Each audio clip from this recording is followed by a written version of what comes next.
کہ اللہ تعالیٰ مدد کرنے کے لیے بھی کافی ہے اور ہدایت کے لیے بھی کافی ہے، چاہے کوئی دشمنی کرے۔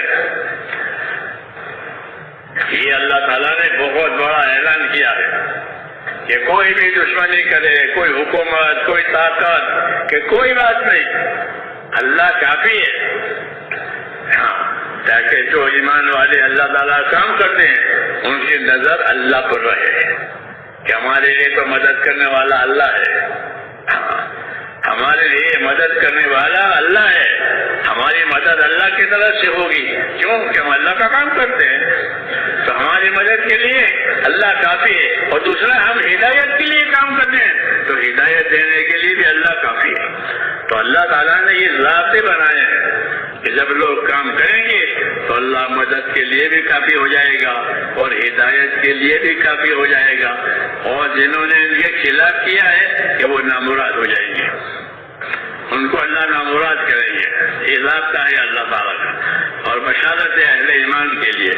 اس لیے میرے رسول ان باتوں کو سنایا گیا ہے تاکہ ہم میں کا ہر آدمی اپنی زندگی کی ذمہ داری کو سمجھے کہ میری زندگی کی کیا ذمہ داری ہے۔ جس طرح اپنی حاجتوں کو سمجھتے ہیں، اپنی راحتوں کو سمجھتے ہیں، ایسے اپنی زندگی کی ذمہ داری کو سمجھے کہ میری زندگی کی کیا ذمہ داری ہے۔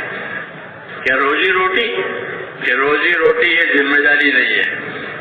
ہاں، ایک تو اس وجہ سے کہ اللہ نے روزی کا ذمہ لیا ہے کہ روزی ہم دیں گے، روزی کے اسباب وہ پیدا کریں گے، تو روزی ذمہ داری نہیں ہے، یہ تو ضرورت ہے، اور ضرورت وہ پیدا کرے گا جو پیدا کرتا ہے، تو وہ ضرورتیں پوری کرے گا۔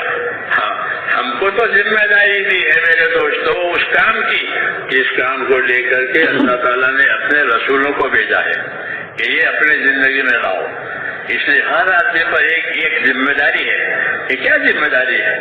کہ ہر آدمی پر یہ ذمہ داری ہے کہ وہ اپنے آپ کو دوزخ سے بچاوے۔ ہاں، یہ ذمہ داری ہے کہ ہر آدمی اپنے آپ کو دوزخ سے بچاوے۔ یہ ہدایت ہے قرآن پاک میں کہ اپنے آپ کو دوزخ سے بچاؤ۔ یا ایھا الذین آمنوا قوا انفسکم، یہ پہلا، یا ایھا الذین آمنوا قوا انفسکم واہلیکم نارا، اے ایمان والو اپنے آپ کو پہلے نمبر میں، پھر اپنے اہل و عیال کو دوسرے نمبر میں دوزخ کی آگ سے بچاؤ۔ یہ حق ہے، یہ دعوت ہے، یہ ارشاد ہے کہ ہر آدمی اپنے آپ کو دوزخ کی آگ سے بچاوے۔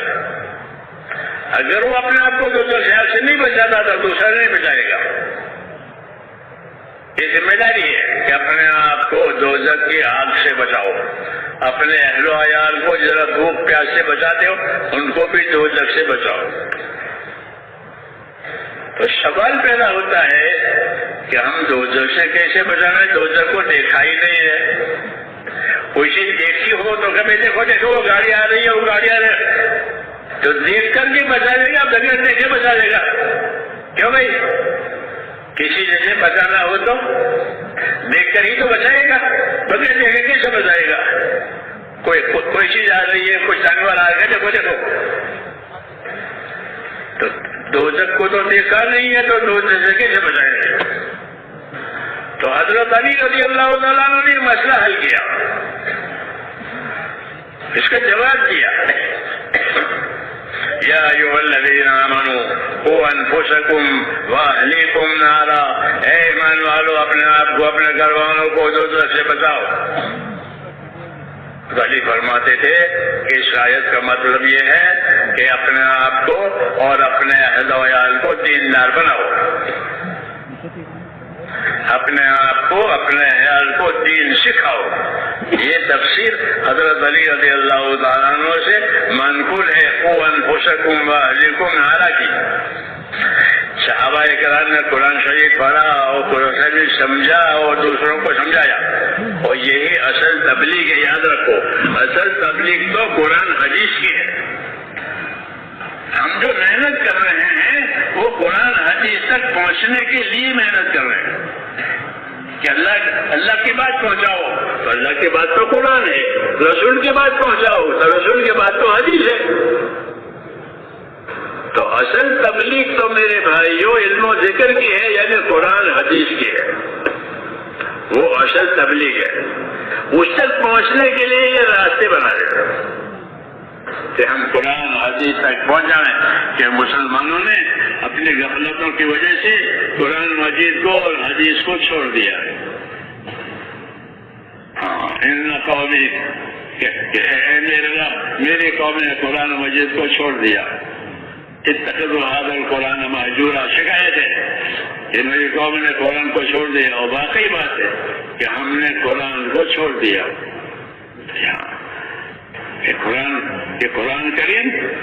قرآن کریم کے ہم وارث ہیں، قرآن کریم کو اللہ کے نبی نے ہم پر چھوڑا ہے۔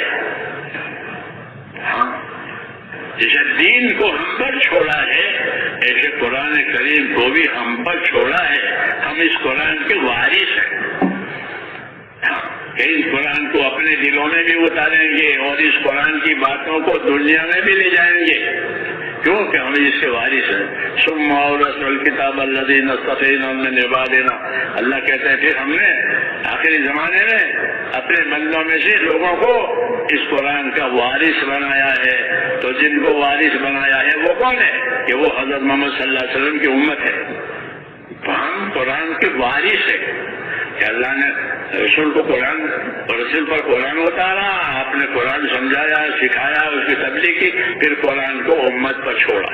تو ہماری تبلیغ جو ہے وہ تو اصل قرآن حدیث ہے۔ اس تک پہنچنے کے لیے یہ سب طریقہ کار ہے، ابھی وہاں پہنچے نہیں ہے۔ وسنہ تبلیغ تو قرآن حدیث کی ہے۔ بلغوا عنی، تو نبی کہتے ہیں بلغوا عنی، میری بات پہنچاؤ چاہے ایک بات ہو، اور اللہ کہتے ہیں کہ بلغ ما انزل الیک، اے نبی جو آپ پر نازل ہوا ہے وہ آپ پہنچاؤ۔ تو نبی قرآن پہنچاوے اور نبی کی امت حدیثیں پہنچاوے، یہ اصل تبلیغ ہے۔ علم و حدیث کا یہی مطلب ہے، علم و حدیث، علم و ذکر کا یہی مطلب ہے کہ ہم دنیا میں پھریں گے علم و ذکر کے ساتھ۔ ہاں، کہ علم و ذکر ہماری وجہ سے پھیلے گا کہ اللہ نے جو علم اتارا ہے کامیابی کے لیے اور جو ذکر اتارا ہے اطاعت کا، وہ یہ دونوں ہمارے چکر لگانے سے دنیا میں پھیلے گا۔ جس طرح چکی کا پاٹ چلتا ہے تو آٹا چاروں طرف گرتا ہے۔ نبی نے امت کو حرکت دی ہے، نبی نے امت کو حرکت دی ہے، تو یہ حرکت خالی کھلی نہیں ہے، بلکہ یہ حرکت اس کے ساتھ ہے۔ جس طرح چکی کی حرکت کہ دانا آٹا کے ساتھ ہے، ایک طرف دانا ہے ایک طرف آٹا ہے، اور اسی بیچ میں چکی کی حرکت ہے۔ جس طرح ہماری حرکت جو اصل وہ تو علم و ذکر کے ساتھ ہے، جیسے کہ چکی کی حرکت دانا اور آٹے کے ساتھ ہے، مسلمانوں کی حرکت اور تبلیغ علم و ذکر کے ساتھ ہے۔ کہ علم پھیلائیں گے اور جہالت دور ہوگی، ذکر پھیلائیں گے غفلت دور ہوگی۔ جب ان کے پاس صحیح علم آئے گا تو وہ اللہ کے حق کو پہچانیں گے، اللہ کے رسول کے حق کو پہچانیں گے، اپنے حق کو پہچانیں گے کہ میرا کیا حق ہے۔ تو اللہ کا جو علم ہے وہ حقوق کی پہچان کرانے کے لیے ہے۔ جب اللہ کا علم بھی ہمارے پاس نہیں ہوگا تو ہم ایک دوسرے کے حق کو نہیں پہچانیں گے، جانور ہو جائیں گے، جانور ایک دوسرے کے حق کو نہیں پہچان سکتا۔ ایک جانور دوسرے جانور کو مار کے کھا جاتا ہے۔ اس حیوانیت میں سے ہم کو نکالا ہے۔ ہاں، یہ رسول صلی اللہ علیہ وسلم کا کام ہے کہ آپ نے انسانوں کو حیوانیت میں سے نکالا، اندھیروں میں سے نکالا، اندھیروں میں سے نکالا کہ کہاں کہ نور ہدایت پر لائے، نور ہدایت پر لائے کہ اب یہ راستہ ہے، قل ھذہ سبیلی ادعو الی اللہ، یہ راستہ ہے اور میں اللہ کی طرف بلاتا ہوں اور کسی کی طرف نہیں بلاتا۔ ہاں، کہ ہماری دعوت میں ہم اللہ کے بندوں کو اللہ کی طرف بلائیں گے، اللہ کی عبادت کی طرف بلائیں گے، پھر اللہ جن لوگوں کی طرف ہم کو متوجہ کرے ہم ان کی طرف متوجہ ہو جائیں گے۔ اس لیے پہلا حق اللہ کا کہ اللہ کی عبادت کی جائے گی، ہاں اللہ کو پہچانا جائے گا، دلوں سے اللہ کی طرف رجوع کریں گے، دلوں کا رجوع اللہ کی طرف، اس کو انابت کہتے ہیں کہ اپنے دلوں کا رجوع اللہ کی طرف کرو، اس کو انابت کہتے ہیں کہ اندر سے رجوع اللہ کی طرف ہے، گناہ ہو گیا تو توبہ کر کے رجوع کرے، اطاعت ہو گئی تو شکر کر کے اطاعت کرے، ہر حال کا دین حاصل کرنے کی وجہ سے اللہ تعالیٰ کی طرف صحیح رجوع ہوگا۔ وَأَنِيبُوا إِلَىٰ رَبِّكُمْ، یہ حکم ہے کہ اپنے پروردگار کی طرف سے رجوع، اپنے پروردگار کی طرف رجوع کرو۔ جب ہر حال کا دین آئے گا تو اللہ کی طرف رجوع ہوگا، یہ دل اللہ کی طرف رجوع ہو جائیں گے، اطاعت ہوگی تو اطاعت پر قائم رہے گا، گناہ ہوگی تو توبہ کرے گا، ہاں نعمت آئے گی تو شکر کرے گا، مصیبت آئے گی تو صبر کرے گا۔ یہ دلوں کے رجوع کا مطلب ہے کہ دل رجوع کریں گے اللہ کی طرف کہ ان کی یہ حالتیں ہوگی۔ اسے کہا وَأَنِيبُوا إِلَىٰ رَبِّكُمْ، اپنے پروردگار کی طرف سے، اپنے پروردگار کی طرف دل سے رجوع کرو۔ اللہم اقبل بقلبی الی دینک، دعاؤں میں ہے کہ اے اللہ مجھ کو میرے دل کے ساتھ اپنے دین کی طرف متوجہ کر، انہیں کہ دل غافل ہے اور دین کا کام ہو رہا ہے، کہ دل کے ساتھ کہ مجھے اپنے دل کے ساتھ اپنے دین کی طرف مائل کر۔ اللہم اقبل بقلبی الی دینک، تو دلوں کے ساتھ اللہ کی طرف مائل ہونا اس کو انابت کہتے ہیں، اور انابت پر ہدایت ملتی ہے۔ وَيَهْدِي إِلَيْهِ مَن يُنِيبُ، کہ جو دلوں سے اللہ کی طرف رجوع کریں گے اللہ ان کی صحیح رہبری کرے گا۔ اس لیے دلوں سے اللہ کی طرف رجوع کرنا، اطاعت کے ساتھ، استقامت کے ساتھ، گناہ ہو جائے تو توبہ استغفار کے ساتھ، نعمت آوے تو شکر کے ساتھ، مصیبت آوے تو صبر کے ساتھ، یہ سب بندگی کے کام ہے، کیونکہ ہم بندگی اور عبادت کے لیے پیدا ہوئے ہیں، تو عبادت کے یہ کام ہے، عبادت کے یہ کام ہے۔ اس لیے یہ بندے جب ان کے اندر انابت پیدا ہو جائے گی تو یہ اللہ کے پیارے اور نیک بندے ہوں گے۔ ہاں اللہ ان کی لاج رکھے گا، یہ کسی بات کو مانگیں گے تو اللہ منع نہیں کرے گا کہ یہ اللہ کی طرف رجوع کرنے والے بندے ہیں۔ ہاں اس لیے یہ دعوت دی ہے کہ اپنے دلوں سے اللہ کی طرف رجوع، اور دلوں سے رجوع کرنے کے ساتھ اوپر سے تابعداری، سر سے لے کر پاؤں تک اپنے آپ کو دیندار بناؤ۔ وَأَنِيبُوا إِلَىٰ رَبِّكُمْ وَأَسْلِمُوا لَهُ، یہ دوسرا حکم کہ دلوں سے بھی اللہ کی طرف متوجہ ہو جاؤ، غیر خدا کی طرف نہیں، اور دلوں سے متوجہ ہو کر کے باہر سے مسلم بنو۔ وَأَسْلِمُوا لَهُ، باہر سے مسلم، کہ مسلم کس کو کہتے ہیں کہ مسلم کا معنی ہے اللہ کی تابعداری کے لیے گردن جھکا ہے۔ الاسلام و گردن نہادن بطاعت، کہ اسلام کا کیا معنی ہے کہ اللہ کے اطاعت اور تابعداری کے لیے گردن جھکا دی، ہمارا کچھ نہیں، جو آپ کہیں گے وہ کریں گے، گردن جھکا دی آپ کے سامنے، اس کو اسلام کہتا ہے۔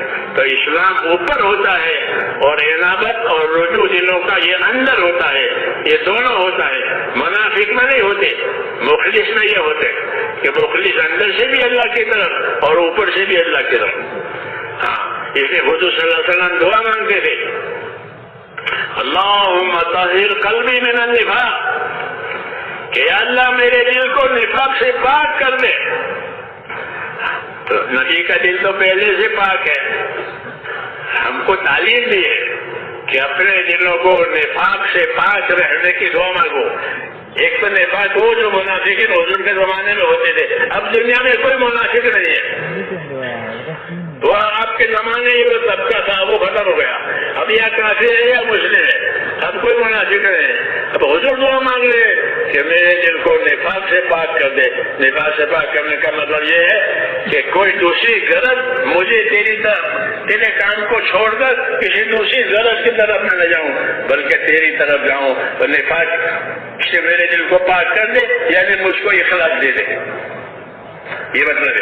یہ کہا اللہم طہر قلبی من النفاق، اے اللہ میرے دل کو نفاق سے پاک کر، یعنی اخلاص عطا فرما۔ وعملی من الریا، اور میرے دل کو ریا اور میرے عمل کو ریا کاری سے پاک کر. عمل اوپر ہوتا ہے، نیت اندر ہوتی ہے. تو نیت میں اخلاص آیا اور عمل کہ عمل کو ریا کاری سے بچایا کہ میرے عمل لوگوں کو دکھانے کے لیے، اپنے عزت پیدا کرنے کے لیے نہ ہو، بلکہ ذمہ داری پورا کرنے کے لیے عمل کروں. یہ سب ہدایتیں ہیں بندہ بننے کی، اور یہ سب ہدایتیں ہیں میرے بھائیوں زندگی کی ذمہ داریوں کو پورا کرنے کی. اللہم طہر قلبی من النفاق وعملی من الریا، میرے دل کو نفاق سے پاک کر. اب کوئی منافق نہیں ہے، یعنی مطلب یہ کہ آپ دلوں میں اخلاص پیدا کر دیں اور عمل میں سے ریا کاری نکال دیں، اور میری زبان کو جھوٹ سے بچا لے. لسانی بھی الکذب، میری زبان کو جھوٹ سے بچا لے، اور میری آنکھوں کو خیانت سے بچا لے کہ میری آنکھیں کوئی غلط نظر نہ کرے. تو دل بھی صحیح ہو جاوے، عمل بھی صحیح ہو جاوے، آنکھ بھی صحیح ہو جاوے. یہ اس کو صلاح اور فلاح کہتے ہیں. یہ صلاح فلاح کی دعائیں ہیں. تو حضور صلی اللہ علیہ وسلم نے میرے بھائیوں صلاح فلاح کی دعوت بھی دی ہے، صلاح فلاح کی تعلیم بھی دی ہے، اور صلاح فلاح مانگنے کی دعائیں بھی بتائی ہے. یہ ہماری دعوت ہے، یہ ہماری محنت اور تبلیغ ہے. اس لیے یہ بہت بڑا کام ہے میرے بھائیوں، اور بڑی عظیم الشان یہ نعمت ہے جو ہم کو ملی ہے. رسول صلی اللہ علیہ وسلم کا کام کہ یہ کام ہم کو دیا گیا ہے کہ یہ کام ہوگا تو وہ برکتیں نازل ہوگی جو رسول کی موجودگی میں برکتیں ہوتی ہے. ہاں، رسول موجود ہوتا ہے کسی قوم میں تو عذاب نہیں آتا. قوم نافرمانی کرتی ہے لیکن رسول موجود ہے، دعوت دے رہا ہے، محنت کر رہا ہے، تو اللہ اس قوم کو سزا نہیں دیتے. کیوں کہ ان میں رسول ابھی ہے. جب کسی قوم کو عذاب دینے کا ارادہ ہوتا ہے تو اللہ اپنے رسول کو وہاں سے اٹھا لیتے ہیں. نوح علیہ السلام کو پہلے کشتی میں روانہ کر دیا، پھر قوم پر عذاب آیا. یہی طریقہ ہے. لیکن رسول جب تک موجود ہے تو کہ رسول جب تک موجود ہے تو عذاب نہیں آئے گا. ہاں، یہ رسول کی برکت ہے کہ رسول کی وجہ سے عذاب نہیں آئے گا. اچھا، اور رسول نہ ہو تو رسول کی تابعداری کے ساتھ استغفار کرے. رسول کی تابعداری کے ساتھ استغفار کرے تو رسول کی تابعداری کے ساتھ استغفار ہوگا تو بھی عذاب نہیں آئے گا. ہاں، رسول کی موجودگی میں تو عذاب آئے گا ہی نہیں. وما كان الله ليعذبهم وانت فيهم، اللہ ایسا نہیں ہے کہ آپ موجود ہو اور ان کو عذاب دیں. لیکن نبی موجود نہ ہو تو پھر نبی کا بدل کہ نبی کی تابعداری کرتے ہوئے استغفار کرے، معافی مانگے تابعداری کر کے، تو بھی عذاب رک جائے گا. یہ اللہ تعالیٰ کے انعامات ہیں، اور کام کرنے کے لیے ہمارے راہیں کھولی ہے تاکہ ہم اپنی زندگی کی ذمہ داریوں کو پورا کریں. ہماری زندگی کی ذمہ داریوں میں سے ایک یہ ہے کہ اپنے ایمان کو کامل بناویں، اپنے ایمان کو قوی بناویں. ایمان کی دعوت دے کر، ایمان کی محنت کر کے، ایمانی اعمال کر کے اپنے ایمان کو قوی بنائیں، طاقتور بنائیں. اپنے ایمان کو اگر طاقتور نہیں بنایا تو وہ ایمان حرام سے نہیں روکے گا، وہ کمزور ایمان ہے. ایمان کی کمزوری کی وجہ سے یہ حرام میں پھنسے گا. اس لیے حکم ہے کہ ایمان کی محنت کر کے اپنے ایمان کو قوی بناؤ، اپنا تعلق اللہ سے مضبوط کرو، خوف کا، امید کا، اطاعت کا، تاکہ حرام سے بچ جائے. سب سے بڑی ذمہ داری اپنے آپ کو ایماندار بنانے کی ہے تاکہ ایک تو حرام سے بچے، کہ حرام سے بچ کر زندگی گزارنے والا وہ اللہ کا سب سے بڑا عبادت گزار ہے. اتق المحارم تکن عابد الناس، کہ تو حرام سے اپنے آپ کو بچا پھر تو خدا کا سب سے بڑا عبادت گزار ہے. کہ زندگی میں کوئی حرام نہیں ہے، نہ کھانے میں، نہ پینے میں، نہ پہننے میں، نہ اڑنے میں، نہ کمانے میں. کہ اپنے آپ کو حرام سے بچانا یہ سب سے بڑی عبادت گزاری ہے. اور حرام سے وہ بچے گا جس کے ایمان میں طاقت ہوگی. اس لیے محنت بھی ہے، محنت بھی ہے، ایمان کی دعوت کی، ایمان کی محنت کی تاکہ ایمان میں طاقت آئے.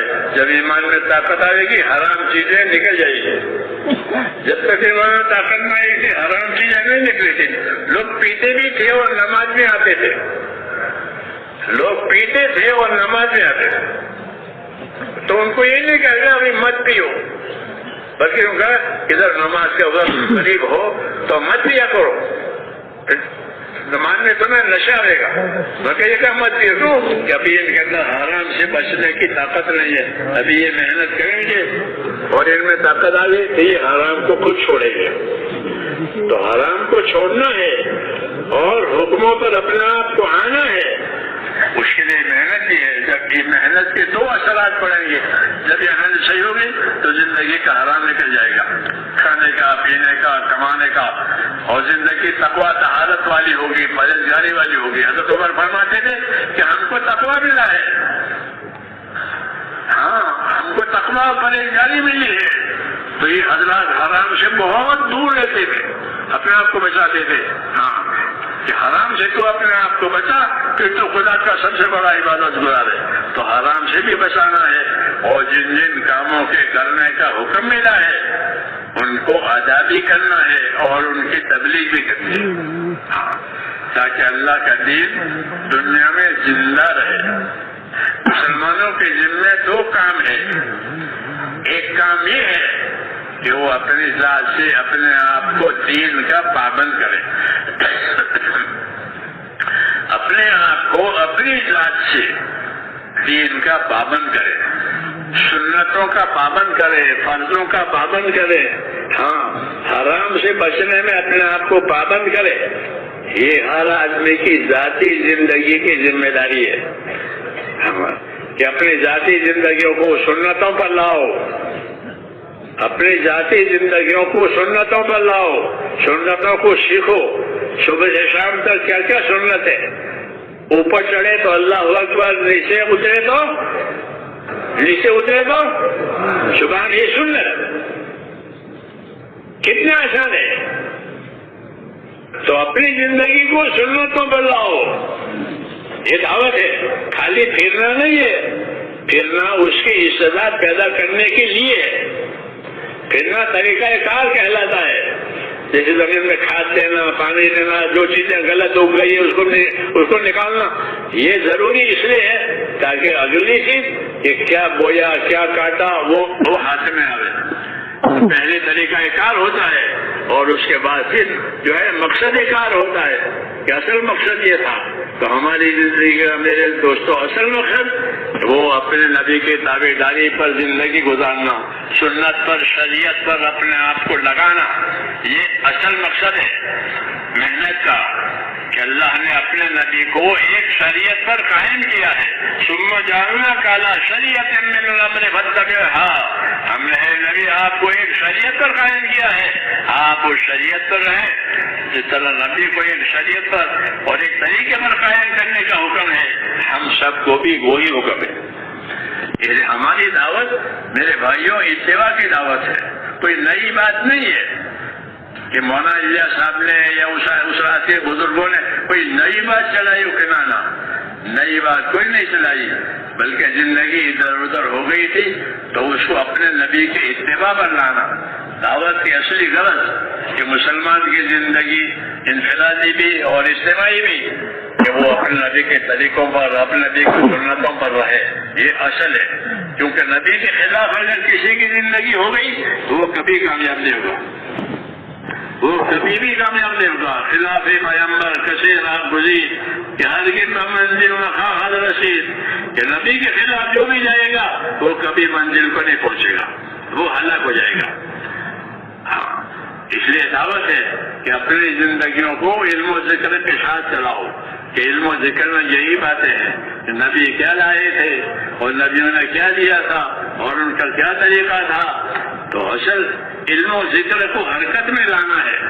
جب علم و ذکر حرکت میں آئے گا تو جہالت دور ہو جائے گی علم کی وجہ سے، اور ذکر پھیلے گا تو غفلت دور ہو جائے گی. کہ مسلمان کی زندگی علم و ذکر والی، یعنی غفلت والی نہیں، جہالت والی نہیں. حضور نے غفلتوں کو، وہ جہالتوں کو مٹایا ہے. ہاں، کیونکہ آپ سے پہلے لوگ غفلتوں میں تھے. لتنذر قوما ما انذر آباؤہم فہم غافلون. اے نبی، ہم نے آپ کو بھیجا ہے اس قوم میں کہ ان کو، ان کے باپوں کو بھی کسی نے نہیں سمجھایا ہے. 600 سال سے ایسے ہی پڑے ہوئے ہیں. اب آپ نے ہم نے آپ کو ان کے درمیان بھی بھیجا ہے کہ آپ ان کو ان غفلتوں میں سے نکالیں گے. تو نبی نے اپنی دعوت کے ذریعے سے لوگوں کو غفلتوں میں سے نکال کر ذکر دیا اور اپنے طریقوں کا علم دیا. یہ ہماری دعوت ہے کہ ایک ایک مسلمان کی زندگی انفرادی اجتماعی وہ علم و ذکر پر آوے. علم و ذکر پر آوے. علم و ذکر ہماری زندگی کی پٹڑی ہے. پٹڑی کے بغیر ریل کیسے چلے گی؟ اور ریل پٹڑی کے لیے تلازم ہے. ایسے مسلمان کی زندگی علم و ذکر کے ساتھ، اور علم و ذکر مسلمان کی زندگی کے لیے یہ تبلیغ ہے. یہ اصل تبلیغ ہے. ہاں، اسے یہ چیز اپنے اندر پیدا کرنی ہے کہ آدمی نے کیا سیکھا، آدمی نے کیا عمل کیا، ہاں کیا سنت ہے، کیا حلال ہے، کیا حرام ہے. اس کو اپنی انفرادی زندگیوں میں دیکھنا پڑے گا. خالی وقت لگانے سے کام نہیں چلے گا. وقت تو اسی لیے لگاتے ہیں کہ یہ چیزیں زندگیوں میں آ رہے. ہاں، وقت لگانے کا حساب اسی کے لیے ہے کہ جو کرنے کی چیزیں ہیں اس سے ہم پابند ہو جائیں، اور جو نہ کرنے کی چیزیں ہیں وہ ہماری زندگیوں میں سے نکل جائے. تو علم و ذکر زندگیوں میں رہے گا، اور غفلت اور جہالت اس کے مقابل کی چیز ہے، وہ زندگیوں میں سے نکل جائے گی. یہ دعوت ہے اور یہ محنت ہے. اسی کا اصل چیز یہی ہے. جب یہ آئے گی تو اللہ تعالیٰ کے حقوق بھی ادا ہوں گے اور اللہ کے بندوں کے حقوق بھی ادا ہوں گے علم و ذکر کی روشنی میں. کیونکہ علم و ذکر میں دونوں کے لیے ہے. اللہ کا یہ حق ہے، رسول کا یہ حق ہے، اور اللہ کے بندوں کا یہ حق ہے، پڑوسی کا یہ حق ہے. ہاں، وہ علم و ذکر میں یہ ساری باتیں ہیں. فضائل کی کتابیں آپ پڑھو گے. حضرت شیخ رحمۃ اللہ علیہ نے، اللہ ان کو اجر عظیم عطا فرمائے، بہت بڑی رہبری کی ہے ان نمبروں کے سمجھنے کے لیے ان کتابوں میں. لیکن آپ کوئی کتاب نہیں پڑھتے. کتاب پڑھنا تو چھوڑ ہی دیا. ایک دوسری بلا آ گئی ہے، اس کو دیکھتے رہتے ہیں. اس لیے جہالت دور نہیں ہوتی، اور دعوت اور نبی کی محنت اصل جہالت کو مٹانے کے لیے ہوتی ہے کہ زندگیاں جہالت میں سے نکلے، زندگیاں غفلت میں سے نکلے، اور علم و ذکر پر اطاعت پر قائم ہو جائے. وما ارسلنا من رسول الا لیطاع باذن اللہ. کہ ہم نے رسول کو رسول بنا کر اس لیے تو بھیجا ہے تاکہ لوگوں کی زندگی اللہ کے اطاعت پر آوے. کہ اطاعت اصل ہے، اطاعت اصل ہے. اطاعت ہی سے جنت ملے گی. جی ہاں، اطاعت ہی سے جنت ملے گی، اطاعت ہی سے ہدایت ملے گی. اس لیے میرے بھائیوں، ہم اس کام کو کریں اور خوب سمجھ کر کریں. اس کو ایک روٹین اور ایک رواج نہیں بنانا ہے، ہاں، بلکہ سمجھے یہ بہت بڑا کام ہے. علم و ذکر کے ساتھ یہ چلے گا، اخلاص کے ساتھ یہ چلے گا، انصاف کے ساتھ یہ چلے گا. یعنی اس محنت سے یہ چیزیں زندہ ہوگی. علم و ذکر آئے گا، انصاف آئے گا، احسان آئے گا. جب انصاف احسان ہوگا تو بندوں کے حقوق کی حفاظت ہوگی. علم و ذکر آئے گا تو اللہ رسول کے حقوق کی حفاظت ہوگی. یہ ہے ترتیب اس کی. اس لیے اس کام سے اللہ سے سمجھ مانگنی ہے. ہاں، کہ اللہ ہمیں اس کام کی سمجھ دے. کہ ہاں، کہ اللہ سے مانگو اس کی سمجھ. اللہم علمنا ما لا شر امورنا. معصور دعا ہے کہ جو ہمارے رشد و ہدایت کی چیزیں ہیں یا اللہ وہ ہم کو عطا فرما، نفس کے شوروں سے ہماری حفاظت فرما. یہ دعائیں اس لیے دعائیں بھی مانگنی ہے، اور اپنی زندگی کی ذمہ داریوں کو پورا کرنے کے لیے محنتیں بھی کرنی ہے، حرکت بھی کرنی ہے. یہ امت کی خصوصیت ہے کہ حضور صلی اللہ علیہ وسلم نے امت کو حرکت پر چھوڑا ہے. ہاں، امت کو حرکت پر چھوڑا ہے تاکہ اس امت کے ذریعے سے دنیا میں خیر پھیلے اور شر مٹے، روشنی آوے، اندھیرا دور ہو جائے. لتخرج الناس من الظلمات الى النور. کہ نبی کو بھیجا ہے تاکہ اندھیروں میں سے نکالے لوگوں کو اور نور ہدایت پر لاوے. تو نبی نے وہ ساری باتیں ہم کو دی ہے، پھر امت کو حرکت دی ہے تاکہ دنیا والوں کو اندھیروں میں سے نکالے، صحیح راستے کی رہبری کرے. اس کی دعا مانگی ہے، رب اعیننی علی ذکرک و شکرک و حسن عبادتک. مثلاً دعا ہے نماز کے بعد کہ یا اللہ میری مدد کر. کس بات پر؟ کہ میں تیرا ذکر کرنے والا بنوں، یعنی تیری اطاعت کرنے والا بنوں، تیرے حکموں کے پورا کرنے والا بنوں، اور نعمت آوے تو شکر کرنے والا بنوں. اعیننی علی ذکرک و شکرک، میری مدد کر کہ میں تیرا ذاکر بنوں، میری مدد کر کہ میں شاکر بنوں. کیونکہ آدمی کی طرف اللہ کے احکام بھی آتے ہیں اور اس کے نعمتیں بھی آتی ہیں، تو نعمتوں کے لیے شکر کی دعا مانگی ہے اور احکام کے لیے ذاکر بنایا، پابند بنایا ہے. یہ مصنون دعائیں، اس میں تعلیم ہے، اس لیے مصنون دعاؤں کو بھی سیکھنے کی ضرورت ہے. اس میں بھی تعلیم ہے ہمارے لیے کہ کیا مانگو گے اور مانگ تو یہ سمجھو یہ مانگو. تو حضور صلی اللہ علیہ وسلم ہر بات میں نبی ہے، اپنی دعا میں بھی نبی، اپنی دعوت میں بھی نبی، اپنی تعلیم میں بھی نبی، اپنی تبلیغ میں بھی نبی. ایسا نبی لیا ہے رحمت. اس لیے اپنے آپ کو اس کام پر صحیح معنی میں ڈالنے کی ضرورت ہے اور اللہ سے مانگنا ہے. تو اس کے لیے تیار ہے حضرت؟ انشاءاللہ سب نیت کرو. خالی پھرنا نہیں ہے، پھرنا تو ضروری ہے یکسوئی کے لیے، لیکن پیدا کرنے ہے یہ بات ہے. تو تیار ہے آپ اس کے لیے؟